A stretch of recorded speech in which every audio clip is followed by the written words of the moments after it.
पाठ 8वा. कोणापासून काय घ्यावे. कवयित्री नीलम माणगावे. मुलांनो, निसर्गामध्ये आपल्याला आसपास कितीतरी वस्तू दिसतात. या प्रत्येकाचा आपल्याला काही ना काही उपयोग असतोच.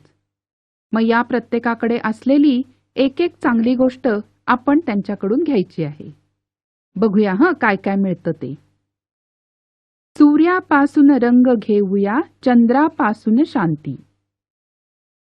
सूर्यापासून आपण त्याचा तेजस्वी सोनेरी पिवळा रंग घेऊया. आणि आकाशात चंद्र उगवतो तेव्हा आपल्याला कसं शांत छान वाटतं की नाही, म्हणून चंद्रापासून शांती घेऊया.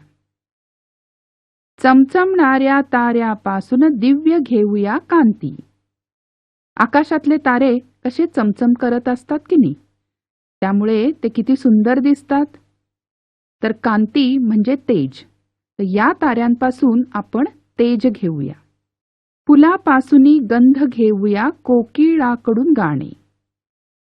फुलांना खूप छान वास असतो, म्हणून फुलांकडून आपण हा सुवास घेऊया. आणि कोकिळ किती सुंदर गाणं म्हणतो ते आपल्याला सगळ्यांना माहितीये. ऐकलंय की नाही तुम्ही?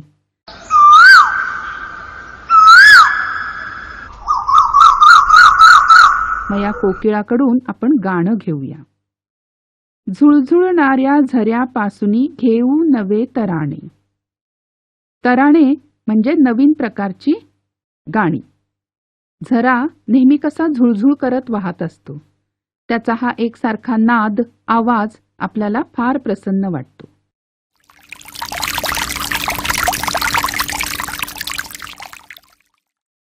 तेच आपण त्याच्याकडून घेऊया. झाडापासून घेऊ सावली, मातीपासून जगणे.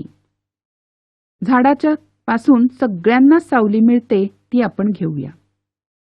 आणि मातीमध्ये कुठलीही बी आपण टाकली की तिच्यातून नवीन रोप जन्माला येतं, म्हणून मातीपासून आपण जगणं शिकूया.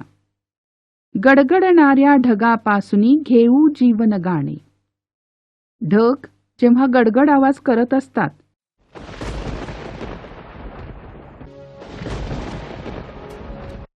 तेव्हा ते एक प्रकारचं गाणं म्हणतच असतात. आणि ढगातून पाऊस पडतो म्हणून ते जीवनाचंच गाणं आहे.